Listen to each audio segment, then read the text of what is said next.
চিড়ের পোলাও বানাতে চাইছি। প্রথমে কড়াই বসিয়ে তাকে গরম করে সাদা তেল দিয়েছি, নিজের সবজি দিয়ে দিই।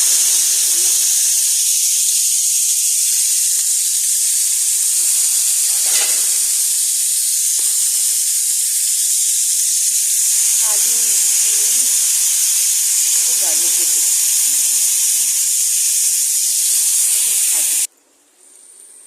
এগুলো ভাজা ভাজা করছি। এগুলো ভাজা হলে এর সাথে একটু বাদাম দেবো, যেহেতু নিরামিষই করবো তো একটু বাদাম ভালো লাগবে। একটু ঢাকা দিয়ে দিয়ে ভাজবো, তেলটা কম দিয়ে। মোটামুটি ভাজা ভাজা হয়ে এসছে। আমি এবার এতে দিয়ে দেবো বাদাম কিছুটা পরিমাণ।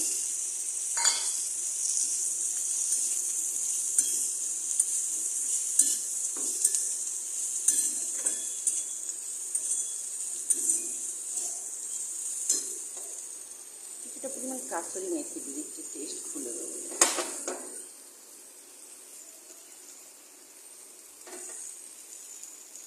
এবার আমি কি চিড়ে, যে মোটা চিড়ে তাকে ভালো করে ধুয়ে রেখেছি,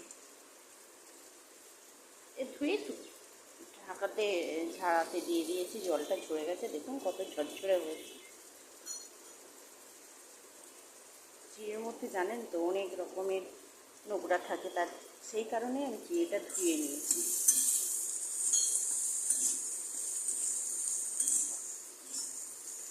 এবার আমি চিড়েটা অ্যাড করছি একটু একটু করে।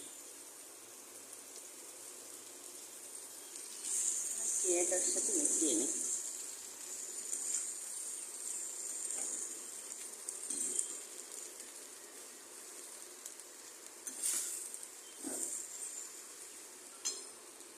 এবার আমি